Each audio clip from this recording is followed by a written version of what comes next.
Vous êtes propriétaire d'un logement et vous souhaitez savoir s'il est possible de faire une activité de location saisonnière dans ce logement en toute légalité. Vous souhaitez savoir s'il est possible de faire cette activité de manière ponctuelle, à l'année, dans le cadre d'un projet d'investissement. Beaucoup de propriétaires se lancent dans cette activité de location saisonnière sans réellement prendre en compte l'ensemble des risques juridiques. Et aujourd'hui, ces risques juridiques sont nombreux et réels.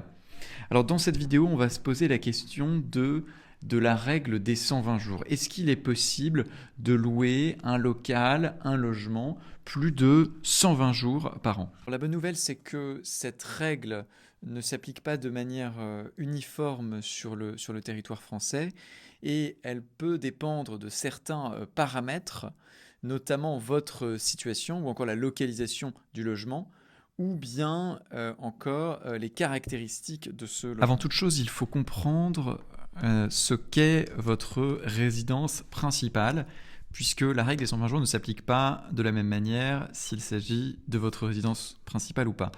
La résidence principale, qu'est-ce que c'est? C'est un logement qui est occupé au moins 8 mois par an, sauf certaines exceptions qui ont trait aux obligations professionnelles, des raisons de force majeure ou des raisons de santé. Dès lors que vous occupez un logement moins de 8 mois par an, par exemple 5 mois ou 6 mois, eh bien, ce n'est plus votre résidence principale pour les besoins des règles sur les meublés de tourisme. Avec le développement exponentiel de cette activité dans les grosses villes, notamment comme Paris, le législateur a voulu mettre à la disposition des municipalités des possibilités de restreindre cette activité, de la réglementer. Donc pour comprendre comment s'applique la règle des 120 jours à votre logement ou à votre local, il faut comprendre 3 procédures d'autorisation ou de déclaration qui peuvent être mises en place dans votre commune. Il y a en premier lieu une obligation qui s'applique à l'ensemble des meublés de tourisme, c'est la déclaration préalable en mairie. Ensuite, dans certaines municipalités, il y a ce qu'on appelle une autorisation préalable du changement d'usage. Et dans les municipalités même qui ont mis en place ce changement d'usage, il peut y avoir une 3e procédure qui est l'enregistrement préalable des meublés de tourisme. Comme vous pouvez le voir, les 2 procédures à droite ne s'appliquent pas dans l'ensemble des municipalités. Cela dépend des cas. En premier lieu, on va se demander qu'est-ce que la déclaration préalable du meublé tourisme, qu'on va appeler déclaration simple. C'est un mécanisme qui a été mis en place il y a relativement longtemps et qui s'applique à l'ensemble des meublés de tourisme sur le territoire français. Alors, qu'est-ce que c'est qu'un meublé de tourisme? C'est une activité de location de courte durée dans un local, donc villa, appartement, studio, qui est à l'usage exclusif du locataire. Ce qui est intéressant de constater, c'est que le meublé tourisme n'est pas une partie de votre résidence principale. En effet, pour que ça soit un meublé de tourisme, il faut absolument que le local soit à l'usage exclusif du locataire. Première bonne nouvelle, cette déclaration en mairie des meublés de tourisme, donc cette déclaration simple, elle n'est pas obligatoire pour les résidences principales. Comment faire cette déclaration préalable? C'est relativement simple, il y a un formulaire CERFA que vous trouvez sur le site service public et que vous envoyez à la mairie et ça s'arrête là puisque la mairie ne va pas vous demander des précisions supplémentaires, enfin a priori si vous avez dûment rempli la déclaration. Et ce n'est pas une procédure d'autorisation, c'est-à-dire que la mairie ne peut pas vous opposer un refus à votre déclaration du meublé de tourisme. Alors qu'est-ce que vous risquez si vous ne faites pas cette déclaration? Eh bien, le législateur a prévu une amende de 38 à 450 €. Ce qui est relativement faible par rapport aux sanctions qui s'appliquent lorsque vous ne respectez pas les autres procédures qu'on va voir après. Alors revenons à nos 3 procédures. On a vu la première, la déclaration du meublé de tourisme. Dans certaines municipalités, il peut y avoir une autorisation préalable du changement d'usage. Alors qu'est-ce que c'est cette autorisation préalable de changement d'usage ? C'est une autorisation qui est soit temporaire, soit définitive, qui est délivrée par une commune lorsque vous avez un local d'habitation et que vous utilisez ce local pour un autre usage, un usage autre que l'habitation, dont une activité Airbnb. Alors en langage juridique, c'est une activité de location de manière répétée pour des courtes durées à une clientèle de passage qui n'y élit pas domicile. En d'autres termes, dès lors que vous faites une activité Airbnb dans un local d'habitation, eh bien, vous pouvez potentiellement être soumis à cette autorisation préalable de changement d'usage. La bonne nouvelle, néanmoins, c'est que cette procédure d'autorisation préalable de changement d'usage, elle ne s'applique pas dans toutes les communes, comme la déclaration simple qu'on a vue avant, elle s'applique que dans certaines. Il s'agit des communes de taille importante, plus de 200 000 habitants, ou 3 départements qui jouxtent Paris, donc les Hauts-de-Seine, la Seine-Saint-Denis ou le Val-de-Marne. Dans ces communes en particulier, l'autorisation de changement d'usage doit obligatoirement être mis en place. Ensuite, l'ensemble des communes sur le territoire français peuvent décider spontanément de mettre en place l'autorisation préalable du changement d'usage. Elles ne sont pas dans l'obligation de le faire, donc, mais elles ont cette possibilité, notamment si elles constatent qu'il y a un développement exponentiel des meublés de tourisme qui met en danger les locations à l'année. On peut mentionner par exemple toutes les villes touristiques qui ne sont pas dans l'obligation de le faire puisqu'elles ne dépassent pas le seuil de 200 000 habitants, mais elles sont confrontées à un développement important de l'activité des meublés de tourisme. Si vous êtes dans une commune qui est concernée par l'autorisation préalable de changement d'usage, comment obtenir cette autorisation ? Alors, vous devez bien évidemment en faire la demande, mais avant tout, respecter les conditions de délivrance pour avoir une chance de l'obtenir. Ces conditions de délivrance, elles sont fixées par la mairie où se trouve votre local. Elles sont extrêmement variables, mais elles peuvent dépendre de la taille de votre logement. Parfois, il faut que le logement ne dépasse pas une certaine taille. Elles peuvent dépendre également de la localisation. Parfois, l'activité est soumise à autorisation uniquement si elle se situe dans le centre, l'hypercentre de la ville. Elle dépend également de vous-même. Si parfois les municipalités exigent qu'une seule autorisation soit délivrée par personne physique, mais la règle la plus contraignante qu'il existe à ce jour, c'est la règle de la compensation. La mairie peut vous demander d'être propriétaire d'un local commercial et de transformer ce local commercial en habitation. En quelque sorte, vous compensez les mètres carrés d'habitation que vous supprimez en créant d'autres, avec la transformation d'un local commercial en habitation. Une autre possibilité consiste également à acheter les droits de commercialité à quelqu'un d'autre. On voit bien que c'est la procédure la plus complexe puisque est la plus grosse barrière à l'activité de location saisonnière, puisqu'elle vous oblige à, en même temps que vous transformez une habitation en meublé touristique, à disposer d'un autre local commercial et à transformer ce local commercial en habitation. Alors vous vous demandez peut-être quelles sont les règles qui sont applicables à votre commune. Eh bien, c'est le principal travail que vous devez faire, c'est-à-dire consulter le règlement de la municipalité qui s'applique pour voir quelles sont les conditions.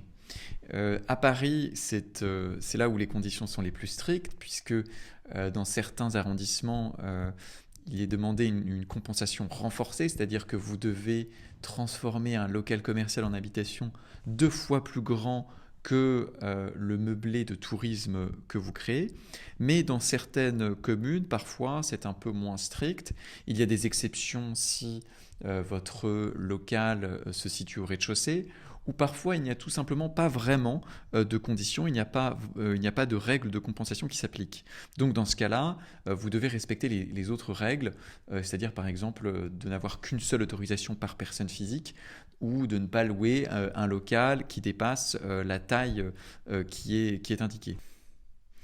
L'autorisation préalable de changement d'usage est quelque chose de très contrôlé, qui fait l'objet de beaucoup de sanctions aujourd'hui, surtout sur la commune de Paris. Qu'est-ce que vous risquez aujourd'hui si vous effectuez une activité de location saisonnière alors que vous n'avez pas reçu cette autorisation lorsqu'elle est exigée? Eh bien, la municipalité peut vous poursuivre et vous risquez une amende jusqu'à 50 000 euros. Vous risquez également que le tribunal vous demande de restituer l'usage d'habitation des lieux avec une astreinte qui peut aller jusqu'à 1 000 euros par mètre carré et par jour. Vous risquez également des sanctions pénales si vous avez fait des manœuvres pour dissimuler l'activité de location saisonnière, et donc là, il y a des amendes et également des peines de prison qui sont prévues. Enfin, la dernière procédure, c'est celle de l'enregistrement préalable. Certaines municipalités qui ont mis en place le changement d'usage, l'autorisation préalable de changement d'usage, peuvent en plus faire un enregistrement des meublés de tourisme. C'est assez simple, cela consiste à vous demander, lorsque vous créez votre meublé de tourisme, de s'enregistrer et de vous attribuer un numéro d'enregistrement. Attention, ce n'est pas une procédure qu'il faut confondre avec la déclaration simple qu'on a vue au début. L'enregistrement, il peut être mis en place dans les communes qui ont mis en place l'autorisation de changement d'usage. L'enregistrement préalable, c'est une procédure assez simple. Vous y accédez via un téléservice, via une plateforme. Il permet à la commune de mieux contrôler et de savoir plus précisément le nombre de meublés de tourisme qui se trouvent sur son territoire. La commune va pouvoir également demander des informations sur chaque meublé de tourisme enregistré aux plateformes. Autrement dit, elle peut demander à Airbnb le nombre de jours dans l'année civile où vous avez loué votre meublé par son intermédiaire. Donc, la première étape, lorsque vous souhaitez créer une activité de meublé de tourisme dans votre ville, vous devez vous rapprocher du service de l'urbanisme de votre municipalité et demander s'il y a une autorisation préalable de changement d'usage et ou un enregistrement des meublés de tourisme. Donc, il y a 3 cas possibles pour votre commune. Le premier, c'est les communes qui ont mis en place à la fois la procédure de changement d'usage et l'enregistrement préalable des meublés de tourisme. Dans le deuxième cas, il n'y a pas d'enregistrement préalable, donc il y a seulement une déclaration simple à la mairie. Mais par contre, la commune a mis en place une autorisation de changement d'usage. Et le troisième cas, est celui où la mairie n'a pas mis en place d'autorisation de changement d'usage. Donc il y a seulement une déclaration simple à faire à la mairie. En général, c'est assez simple à savoir, parce que lorsqu'il y a un enregistrement préalable, une plateforme est mise en place et est très facilement accessible sur Google. En revanche, pour le cas numéro 2, parfois il n'y a pas d'enregistrement, mais il y a quand même une autorisation de changement d'usage. Donc dans ce cas-là, vous devez vraiment vous rapprocher des autorités d'urbanisme et faire la demande d'autorisation. Je pense par exemple aux petites municipalités des départements de Seine-Saint-Denis, des Hauts-de-Seine ou du Val-de-Marne, qui n'ont pas forcément les ressources nécessaires pour mettre en place une procédure d'enregistrement, puisque c'est quand même assez lourd, il faut mettre en place une plateforme qui soit fonctionnelle, mais qui ont pourtant voulu mettre en place un contrôle, et donc qui ont cette procédure d'autorisation de changement d'usage.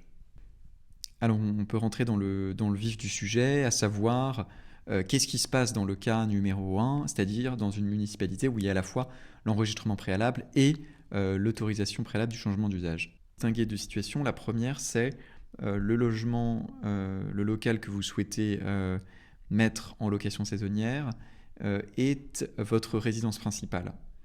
Dans ce cas-là, a fortiori, vous le louez nécessairement moins de 120 jours, puisque si vous souhaitez le louer plus de 120 jours, alors la condition des 8 mois ne sera plus réunie et donc il ne s'agira plus de votre résidence principale.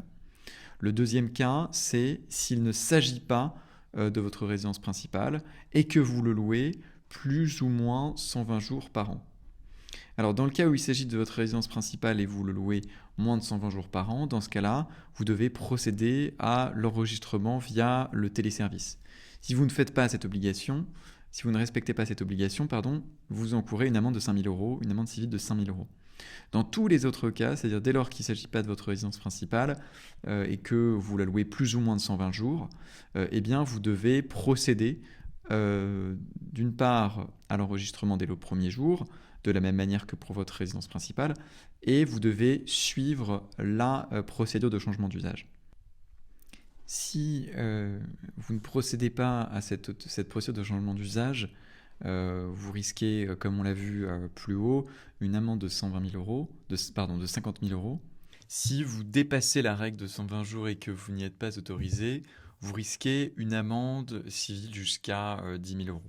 Dans le cas numéro 2, c'est-à-dire dans les mairies qui ont mis en place uniquement l'autorisation préalable de changement d'usage, s'il s'agit de votre résidence principale et donc que vous louez moins de 120 jours par an, dans ce cas-là, vous êtes exempté de toute procédure particulière, vous n'avez pas à faire de déclaration à la mairie ni d'obtenir une autorisation quelconque pour exercer cette activité. S'il ne s'agit pas de votre résidence principale ou qu'il s'agit de votre résidence principale mais vous avez dépassé le quota de 120 jours, dans ce cas-là, d'une part, vous allez devoir faire une déclaration simple en mairie avec le formulaire CERFA que j'ai montré plus haut, donc envoyé par lettre recommandée avec avis de réception à la mairie.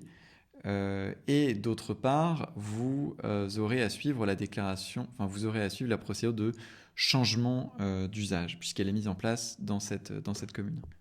Enfin, le dernier cas qui est le cas le plus favorable, c'est les mairies qui n'ont pas mis en place le changement d'usage ou l'enregistrement. Dans ce cas, s'il s'agit de votre résidence principale et que vous louez moins de 120 jours, vous êtes exempté de toute procédure, y compris de la déclaration simple du meublé tourisme dont on vient de parler plus haut. S'il ne s'agit pas de votre résidence principale ou qu'il s'agit de votre résidence principale mais que vous avez dépassé le quota de 120 jours, dans ce cas-là, vous avez seulement à effectuer la déclaration simple en mairie. Attention, vous pourriez être soumis au régime du changement de destination. Attention à ne pas confondre le changement de destination avec le changement d'usage. L'usage, c'est une notion de fait, alors que la destination de votre local, c'est ce pourquoi votre local ou votre logement a été autorisé par les services d'urbanisme dans le permis de construire ou dans la déclaration préalable de travaux. La destination, elle résulte également de votre règlement de copropriété si votre logement se situe dans une copropriété. Les différentes destinations des constructions, elles sont visées dans le plan local d'urbanisme de votre commune. Donc il faut pouvoir le consulter pour voir si le développement de votre meublé de tourisme ne change pas la destination du local et notamment ne fait pas basculer votre local dans la catégorie d'hébergement hôtelier. Donc maintenant que vous avez déterminé quelle est la règle applicable, quelles sont les règles en matière de nombre de jours et quelles sont les autorisations à obtenir, il faut tout de même porter une attention particulière à d'autres problématiques juridiques. La première est celle du règlement de copropriété si votre logement se situe dans une copropriété. Parfois, il y a des contraintes. Votre règlement n'autorise pas forcément la location touristique, donc il faut pouvoir le consulter et déduire si oui ou non cette activité est compatible avec les règles du règlement. Autre point, je suis parti du principe dans cette vidéo que vous étiez propriétaire de votre logement, mais si vous êtes locataire, il est possible d'avoir une activité de location saisonnière dans ce local que vous louez, dans ce logement que vous louez. Dans ce cas-là, vous devez demander une autorisation à votre propriétaire, une autorisation écrite, si cela n'est pas prévu dans le bail.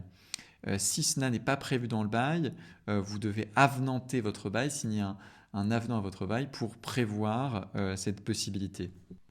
J'espère que cette présentation vous aura permis de mieux déterminer les obligations qui sont applicables dans votre cas et de choisir également la solution de location de courte durée qui est la mieux adaptée et la plus conforme à vos objectifs de long terme.